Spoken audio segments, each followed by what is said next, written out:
Okay, genuinely, like, how does he do it? Like, why does this mic have the invisibility cut off frame? Because like the mic is not even on a green screen, right? It's literally on like a black, like I'm using this black like mic arm thing. So like, why would it like go disappearing, bro? Like if the handle was green, then okay, I understand, right? But it's literally just like a normal ass like black handlebar. Livestream, like magic. I'm really glad that they're bringing magic, more of the. Okay, see what's up, chat. Okay, Volley Smack makes it a bit like shorter. Lamplight in but Mirage, this is like Swords Resolve more digestible. in Heart. What a mouthful. And so in this video, I want to go through everything that was in it, including the new characters, the events, and those. What 3.6 live stream? Okay, it's kind of funny that we are watching this right after NT live stream, because if I were to give 1.3 a rating for NT, bro, that was a solid.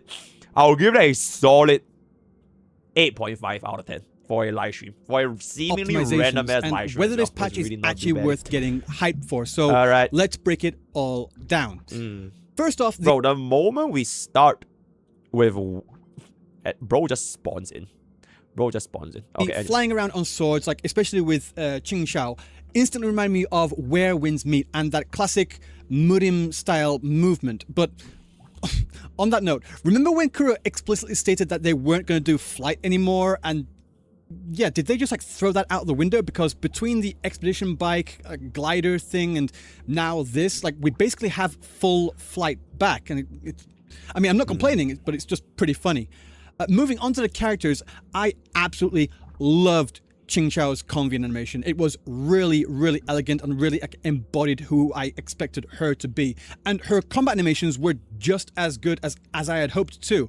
I was actually talking about this in my Discord about 3 weeks ago, predicting what her kit would look like based on the scene that we saw at the end of 3.5. And I said, quoting this, I'm expecting a lot of swords, some flying, and a big-ass sword for the ult. So kind of like a mix between Changli and Jinshi for basic, and then skill as well, and then Ameth for the ult. And then looking at her now, I think I was spot on, really. Even with the way that she steps down mid-air, like step by step, is really reminiscent of Jinshi's animations too. So yeah, I was really, really happy to see that. For Jingdan's convent animation, I was a little disappointed, if I'm being completely honest. I expected something a bit more badass, like especially after that awesome tease in his drip marketing. Like, and oh, by the way, I've said it before and I'll say it again, but I really need that teaser song to be turned into a full track, because that was so damn cool. His combat animations looked fine, but nothing too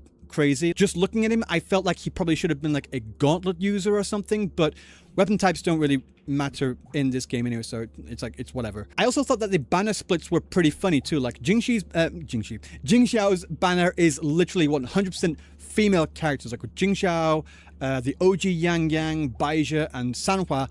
And on the on Jingdan's banner, it's like 100% male characters with Jingdan, Mortefi, Alto, and Yuan Wu too. Again, just a bit of a side thing. I just thought it was pretty funny how they were splitting that up. As for the reruns, in the first half alongside Jing Xiao, we've got Denia, and then in the second half, it's a double rerun featuring both Hyuki and Monier. So that's a really good second half too. They showed off the new amazing area, and visually it looks amazing. Like you've got these like flying stronghold type things, like heading towards a great light going straight up into the sky, and it really puts Jinzhou to shame, especially considering that they're literally neighbors. Like, why is Mingzhou getting all this cool shit and Jinzhou's just like there? We also got a look at some new enemies, and my first thought was, oh, these look cool, and then my immediate second thought was, great, more of these flying enemies that spend most of the time up in the air. So yeah, next let's talk more about the events. Like the musical minigame thing looks fine. Like, to be fair, I'm more excited to see what the fan creations come out of it rather than actually playing it myself. But if DJ Kim doesn't come out with a full album of tracks for it, I'm gonna be extremely disappointed in you. Extremely disappointed. Then there's the Resonance Sim Realm event, and at first sight I thought it looked like Vampire Survivors but with better graphics, but looking closer it actually reminded me more of Black Beacon's gameplay, and it makes me wonder if some of the Black Beacon devs like went back to Kuro after their studio got shut down or something. I don't know.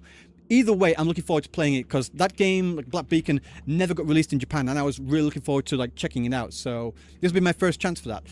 They also showed the second coming of Solaris, which is basically just taking pictures of like funny joke things in the world, like throwing around a bike as a dodgeball. Like, I can't really complain, it's free astrites. And another event I was actually looking forward to is If Dreams Still Reverberate, which is this new co-op combat mode where you team up with other players to fight against bosses, which looks like it can be really, really fun. And in my opinion, we need more of these kinds of co-op events and co-op combat events specifically. Outside of that, we've got the new hologram featuring that angry droid thing, which should be fun. Nothing much else to really to say about it. And then they showed a couple of new cosmetic accessories, one for Qing Shao and one for Jingran, for those of you out there that are really into those. And then towards the end of the live stream, they showcased the new like optimizations. And honestly, like besides the FPS performance improvements, everything else that they showed was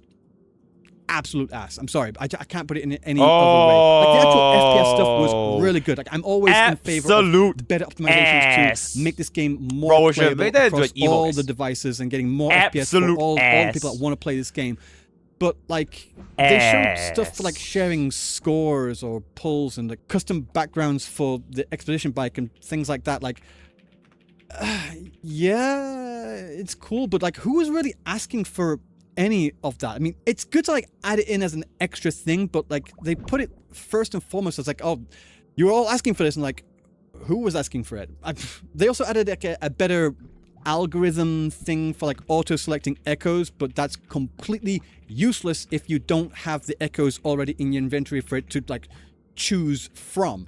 But I don't really want to get into another full-on rant about that right now. Like I said, the FPS optimizations themselves are great, like especially for iOS from what I could see. Like, but optimizing your game so it's actually playable at a comfortable frame rate is the absolute bare minimum. So I'm grateful for it, and I'm really, really, really glad. I think that's really good. But it was literally the only good thing in that entire section, in my opinion. I'm sorry, but that's just the way I feel about it. And like when I talked about this on Twitter as well, when I mentioned like how I felt just underwhelmed by the optimizations, someone like replied saying, "Motherfuckers will still find a way to complain even after we get the most requested quality of life. Better see a praise video about it." Like, I'm like, wise. what was the most requested quality of life? Like improvements on optimizations to FPS is not quality of life. So what was like the most requested quality of life? I'm really, wait, did they just reply? Literally more FPS. Like, dude, are you joking or just playing Oblivion? More FPS is not You know what, chat? Bro, this video just inspired me. Bro, we should make a video, guys.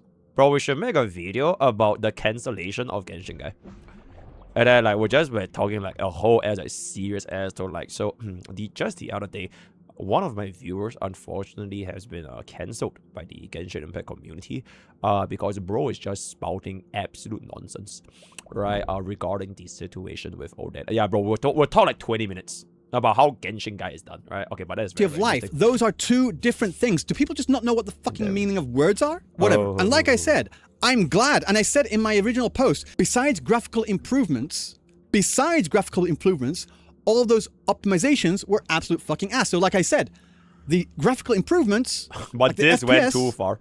That's good. Everything else done. was ass. I swear to God, people have absolute reading comprehension issues like online. Like, Jesus Christ, man. Learn to read. I On a just realized positive he's note, using though, the like one floating thing I mic was again. really happy to see was a cameo from Yinlin during Okay, the genuinely, like, how does he do it? Like, why does this mic have the invisibility cut off frame? Because like the mic is not even on a green screen, right? It's literally on like a black, like I'm using this black like mic arm thing. So like, why would it like go disappearing, bro? Like if the handle was green, then okay, I understand, right? But it's literally just like a normal as like black handlebar. live stream. Like, Magic. I'm really glad that they're bringing magic, more of the older characters just back floats. into the story, Yes, and yes. I hope that they continue to do that going forward as well. And right towards the very end, You like, wrapped like it a green. mid You can literally see it's scene black. thing, we got a little And then, like, it sneak goes away. peek featuring Swarming. Like, you could see this huge shadow of Shin as well, with like glowing eyes, which looked really, really damn cool. But yeah, I think that's about it. I No, bet wait, there's gonna be before I forget, a these are Pomoy like clip. I'm gonna put like them around here. These are the redeem codes, so like make sure you like get those and grab those before they expire. So I don't know. Overall, this Alright, patch see felt that. very mid, very safe, like just kind of paint by numbers. And yeah, I'm looking forward to the new and characters, and Devities. I'll definitely be pulling for And both of them Devities. and their signature weapons. And But Devities. as a whole, there was nothing really And Devities. in this stream that got me overly hyped, though. So it's like it's very, very mid. Okay, I feel like TLDR, right? This sentiment, right? This feeling of mid. I think people genuinely have ruined the definition of mid, right? If you call something mid, it is not because they are shit, bro. It's literally the definition of in the middle, right? Mid. There's like shit, mid, and like good, right? So for someone to say that the live stream was mid, I mean, like, what's so wrong about saying mid? Like, for example, if I were to say D Herda is mid, that would be an absolute fucking lie. Because she's ass, right? But if I were to say, for example, right, if someone were to say Fei Xiao was mid, bro, I wouldn't even go and argue, bro. It's fine. Right, it's fine. Because she's not tier 0 anyways, right? And you actually need to know what you're doing to play Fei Xiao. So I wouldn't get offended if someone says Fei Xiao is mid. Alright, so that is basically my takeaway, where like people have like ruined the definition of mid in the big 2-6. So let me know what you guys think, and I will see you guys on the clip channel. Bada boom, bada bing, bada bang, right? Thank you. I think there's a setting in OBS that does it. I've seen streamers use it as a fake green screen before. Unfortunately for us, we do have a real green screen, but ever since we got this background, I've just been a little bit late, because you can see all those cute little things behind, guys. Look at that. Bro, I could pretend like Sparksy is the streamer, bro. I can literally just sit outside and like, hi, Sparksy hates, and today we are gonna be talking about why I got cancelled by the HSR community, because everyone just wants to zero cycle and nobody wants to get my E2S1, so fuck all these buckles. Anyways, here are the top 5 reasons why Firefly is completely fucking over. You know what I'm saying? Yo, how me get a clip? Sparksy invades my stream, right? You have coomed your last coom, my man.